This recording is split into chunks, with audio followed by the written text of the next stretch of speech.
Good morning, maybe when you see this, or good evening, or good day. I kind of do that backwards. But Pelicans Daily presented by Fan Arts. I'm your host, Dylan Bruton. Make sure to like, to share, to subscribe. Support is real. The numbers are going up slowly and steadily, and that's what it's all about. It's about continuous growth. One by one, two by two, each number it adds up. So, anyway, appreciate y'all. Hope y'all had a great weekend. You know what I'm saying? I've been so busy with life, with grad school. They've been having me out here doing a lot, but that's exactly what I signed up for. That's exactly what I said I wanted. So, hey, you know what I'm saying? You made your bed, lay in it. Well, to that point about making your bed and laying in it. Well, Mr. Brandon Ingram. Now, y'all have heard me quite often give Mr. Brandon Ingram his props and his praise, especially as a Duke fan. Cold bucket to this day, one of the nicest bags in the league. Unfortunately, he has had a lot of injuries. He's had a lot of things that came in the way of him really reaching that full potential. Mind you, this was a guy who was compared to Kevin Durant coming out of high school and college, and it looked like he might be the one to do it. Well, obviously, as you all know, we traded him last year to the Raptors. He didn't play the rest of the year due to injury, which is a common, unfortunate thread for him throughout his career. But Mr. Ingram, making your bed and laying in it. Well, here's the thing with the media, right? The media is not going to take your quotes in full context. No, no, no. They are going to take the quote that is going to get the most clicks, the most hits, and sell a story. And what Brandon Ingram just did was give fuel to the Pelicans. Because make no mistake, they are talking about this in the locker room right now. What are they talking about? Well, so he was asked by some reporters at the media day for the Toronto Raptors. They asked him about, what's the biggest difference between Toronto and New Orleans, right? You know what they say about comparison? It's the thief of joy. Mr. Ingram wasted no time explaining that, well, win or loss, stadium is sold out. The fans are there. Brings up the fact that at Smoothie King Center, it ain't like that. And look, he said the quiet part out loud that no one wants to acknowledge, right? We ranked near the bottom of the NBA in average attendance last year, while the Raptors are one of the best. Now, contextually, he did provide it more, saying that New Orleans is a smaller market, and the city is more so known for football. You know what I'm saying? Just the Saints, Baton Rouge for LSU. You know what I'm saying? Schools like Grambling. There's a lot of football heavy culture that is embedded and woven into the fabric of New Orleans. But hoops still gets love out in the NO, out in the Big Easy. But it is what it is, right? And he did emphasize its potential for growth. Now, did the media report on any of that? No. All they reported on him is throwing shots at the Pelicans fan base, which, hey, you made your bed, lay in it. When the Raptors come into town, or we go up north, the stakes just got better. They got more competitive, and they got more wild and crazy. And I think, listen, competition is great for sports. You know what I'm saying? It's like, think about with wrestling. You got your baby face, you got your heel, right? In this case, Mr. Ingram, Brandon, is choosing to become the heel. I ain't knocking it. Stone Cold is my favorite wrestler of all time, so I love a great heel. But it's just a little bit slightly disappointing, right? Because Bi was a liked player, was a respected player. It wasn't like there was a lot of like good riddance. People was like, oh damn, really felt like there was moments where it was like, oh, you can see, right? He won a Most Improved Player his first year. He was an all-star in like year two, the team. I mean, he really became the player that he is with us. Like, he started out There was he was improving leaps and bounds in LA because initially after his first year, I remember people were like, "Is he a bust?" And I was just like, "Nah, like you gotta let him get his footing under him. You gotta let him get comfortable." And he kept getting better and better. Now I will say though, right, the comparison being the thief of joy, Mr. Kevin Durant just turned 37 yesterday. I still expect that man to put up somewhere between 25, 26, 27 on 47 plus percent from the field, 86, 7, 8, 9, 90% from the free throw line, and 40% from three. I mean, to do that at 37 is ridiculous. But Kevin Durant is a bad man. BI is a bad man at times, but he has never even reached that level. You know what I'm saying? Like that's where you got to put things into perspective of where somebody's at. And it's kind of unfair in my opinion to compare a team that is supported by the whole country versus a city. It behooves me, like, man, like that's of course, like they gonna support because they rock with, like, it's Canada's huge, but Toronto is like the crown jewel. You know what I'm saying? People come from miles and wide to go to Toronto. And I'm not saying that it's not like it's had moments where it could be like that. Definitely during the Chris Paul era, but obviously there is some bit of I don't know, and things have to change and get better. But that's what it's all good. It's all gravy. Things are going to get better. Things are actively getting better, and the growth that he mentioned we are undergoing right now, which is the perfect segue to the next portion, because we are making history. We are the first team in NBA history to play in Australia when we face off versus the Melbourne United and Southeast Melbourne Phoenix. Now, that's ironic with me living in Phoenix right now. Now, why is this a big deal? Because in recent past years, about 7 NBL teams traveled to the U.S. to play 24 preseason games against the NBA. And there's a professional working relationship between the two leagues. And now we are the first team to go play overseas in Australia. You know what I'm saying? Good day, mate. Wallaby Way, Sydney.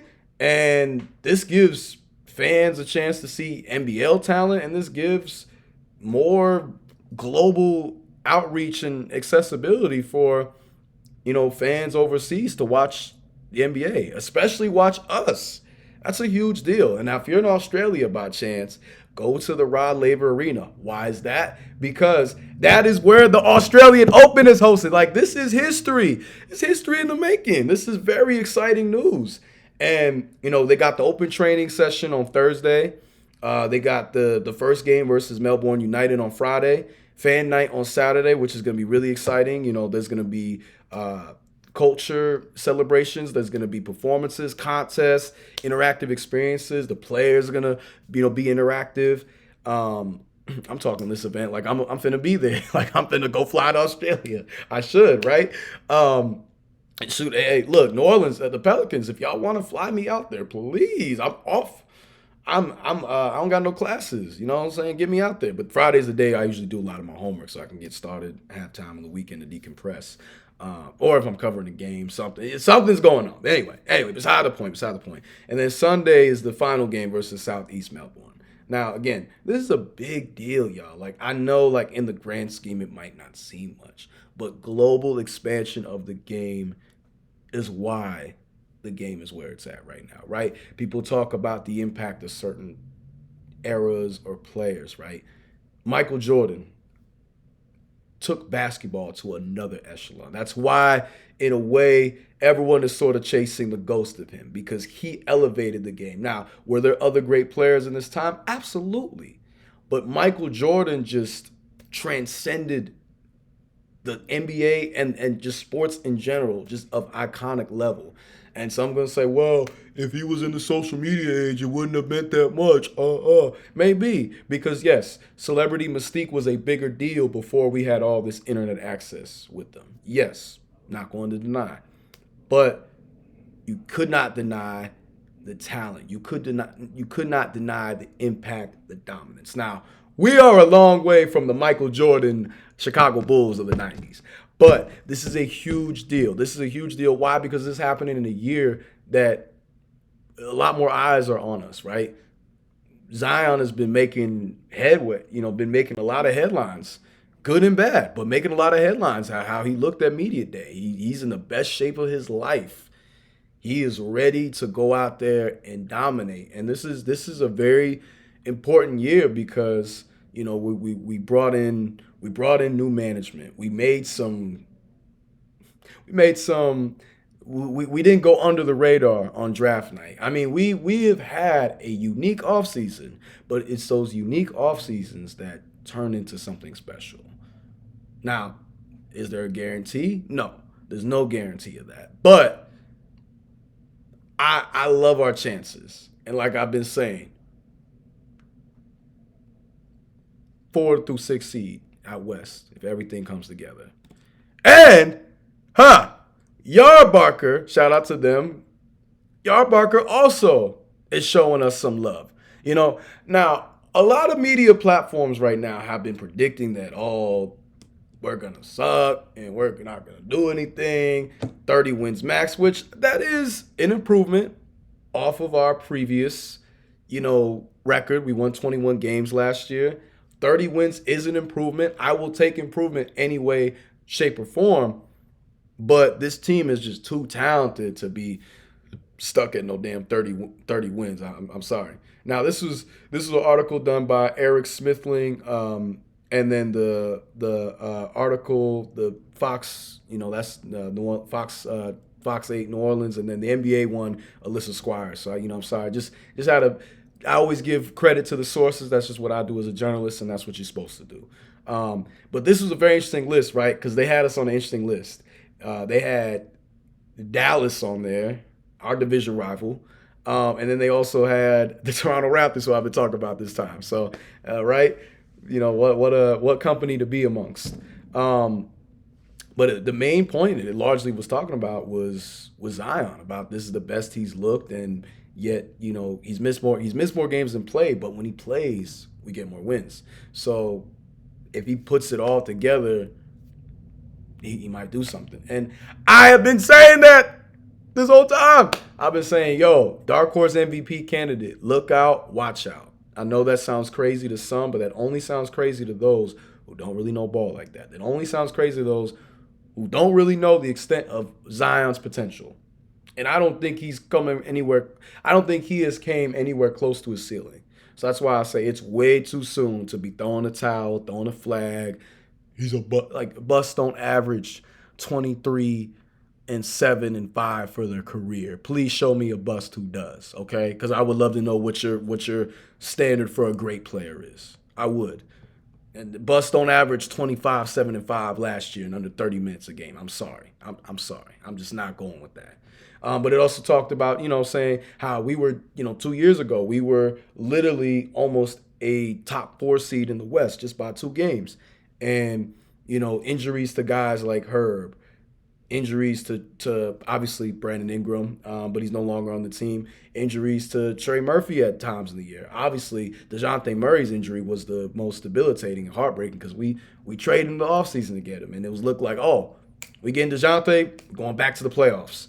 But this is a different team now, right? We've got Herb and Trey locked in. We got Herb locked in on a deal.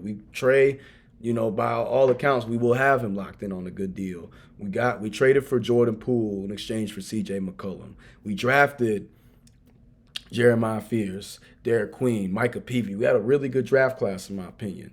Obviously DeJounte is recovering, but he's already dunking. That's a great sign moving forth. We still kept Jose Alvarado. We got Sadiq Bey in the Jordan Poole trade. And we also signed Kevon Looney in free agency to provide us with depth, to be a veteran leader, to be a good role model to the big men. So, it could always be worse. And you got people left and right on YouTube, on TV, whatever. It's so bad and we're going to be awful and terrible and we got rid of our 2026 first round pick. Don't get me wrong. It was crazy to trade an unrestricted first round pick, but look, Pressure busts pipes and it also makes diamonds. There's a method to the madness. I trust President Dumars more than I trust a lot of y'all sitting at home putting trades together into a trade simulator or on your 2K. No disrespect, but I trust the basketball minds. I trust the Hall of Famers. I trust the ones who the resume speaks for itself. So, hey, all I'm going to say is I'm very excited for this year. Y'all should be too. And more people are paying attention. Now, what does that do for us in the long run? We shall see. But what it does for us in the short term is it starts to change the conversation and narrative and dialogue. And I'm telling you, man, this team could really do something. So, you know what I'm saying? Get on the train now while it's still at the station, because if not, you're gonna turn, it's gonna be gone. All right, now to my favorite part. And this is funny enough. I tried to record this video earlier, was having computer problems. This is exactly where things got messed up, but knock on wood, we gonna be good. We gonna be out. We gonna make it. We gonna. All right. Antonius1911, appreciate you for commenting. If Loon is starting at center, something went wrong. Good locker room guy, good level of experience for the young group of bigs, good backup. But I agree that if he was an NBA starter, then he would have started last year, at least played more. Loon off the bench sounds better to me. I agree with you. I'm not mad if there's certain lineups where Kevon Looney gets in, because I forgot to mention my guy, Yves Missy, right? Yves Missy had a really good rookie year last year. He, in my opinion, can very well be the starter, can elevate his game some more. But if they have to rotate them back and forth, you know what I'm saying, and then also find a way to mix Derek Queen in there, I'm all for it. Utilize the talent that you have on this team. Find the most creative uses for them. That's the only way you're going to get the effectiveness that you want. Peaceful344. Looney didn't say Poole had trouble playing at a fast pace. He said Poole played too fast. Yes, and I might have corrected myself in the video. I'm pretty sure I did. But I read that wrong. But yes, and he needed to work on his decision-making, yes. He then said he felt like Poole has done both and has grown in both areas. Last season, you definitely saw that growth as he was more control in his play. I'll tell you this, Zion seems to be very happy Poole is on the team. He said it during a post-training camp interview, and today when the team arrived in Australia, he said it again and called him and Poole a duo. Is it an act? Zion doesn't seem like the kind of guy that glazes people. I'm sorry, I'm immature, but I always die laughing when I see glazes, because yeah, I don't know. Growing up, nobody called glazing what they do now. But, you know, it's just funny how colloquialism terms develop just because. And no, Zion is definitely not that type of guy. Zion isn't that type of guy. But Zion is a very, I'm not saying this with no disrespect, but he's a very nice and polite guy. He's a very kind-hearted individual. Again, I speak often about people that I know who personally know Zion, who grew up with him out in Spartanburg, South Carolina, who have worked with him, who have seen him active in the community. Like, he's a good guy, by and large, and that's why I don't agree with a lot of the stuff that's put out about him. Does he have to put more does he have to just, be more focused? Yes, but we've heard President Dumars talk on and on about him embracing being a leader, and I think this is the year he puts it all together. As for Poole, yes, you definitely last year saw a lot more controlled and paced play, and NBA players talk about a lot. When they come into the NBA, how faster it is and how it takes a while for them. But once the game slows down for them, that's when they really hit their stride. And I think that Jordan Poole is hitting his stride. And I think that's also why I'm very excited to see what he does, because, he made on 9-3 attempts a game, he was making 40% from three. That's crazy efficiency. You know what I'm saying? Averaging 20 a game. The sky is still the limit for Jordan Poole as well. Whether he's coming off the bench as a six-man or a starter, I still think his potential is very high. There's a reason why he was put up in NBA commercials. He was getting talked about as the third Splash Brother. Like, there was enough people wondering maybe he becomes that guy for the Warriors when Steph eventually retires. When Clay, when Clay can't play, when Clay retires, when Draymond retires, he was going to be the next torchbearer. So, salute to Jordan Poole. I'm very excited, and I also know people who personally know Jordan Poole, people who grew up with him, and I'm very excited to see what Jordan Poole does. Tremont Gaddison 5619. Looney reminds me of when we got Derek Favors. Nothing exciting. He'll be out of here after this year. If he didn't play in Golden State when they absolutely needed a center, I don't expect much from the court. I do hope that he helps groom Misi, but I don't expect anything substantial from Looney on the court. Maybe a backup 15 minutes a game. And the original Don Guillory said, nah, fam, Favors was trash. Luna's a champ who takes pride in his skills of rebounding, defense, and setting picks. Well, I'm going to say this. Kevon Looney doesn't strike me as the type of guy who's going to complain about his minutes, number one. But like what Don Guillory said, he's going to take pride in his skills of rebounding, defense, and setting picks. That was something that Jordan Poole mentioned about how great of a screener that, Kevon Looney is. And, with Derek Favors was a solid veteran. Now, not when you draft a guy at number, 2 or 3, I think he went in 2010. Yeah, you expect a lot more, but he carved out a solid career for himself. To me, Derek Favors is a better offensive player than Kevon Looney. But I get the comparison in terms of just like it's not a splashy move, but he's there. But I will say that Kevon Looney being a champion, it holds more weight. He's won 3 championships, so there's a different type of impact that can be had because you've seen what it takes to get there, and you've seen how to keep consistency with your winning. So that's all I'm going to say. And then last but never least, my guy, the original Don Guillory. Good content, brother. Don't be crazy. Looney makes $8 million. Eves makes 3. Luna's starting. We shall see. First off, though, thanks for the love. Much love, my guy, since day one. But we shall see. We really don't know. We won't know until the season kicks off. Now, I'm excited for that preseason game on the 14th versus the Rockets. It's a big game, another big divisional game. And I'm very excited to see what lineups that Willie has. So stay tuned. There's a lot to look forward to.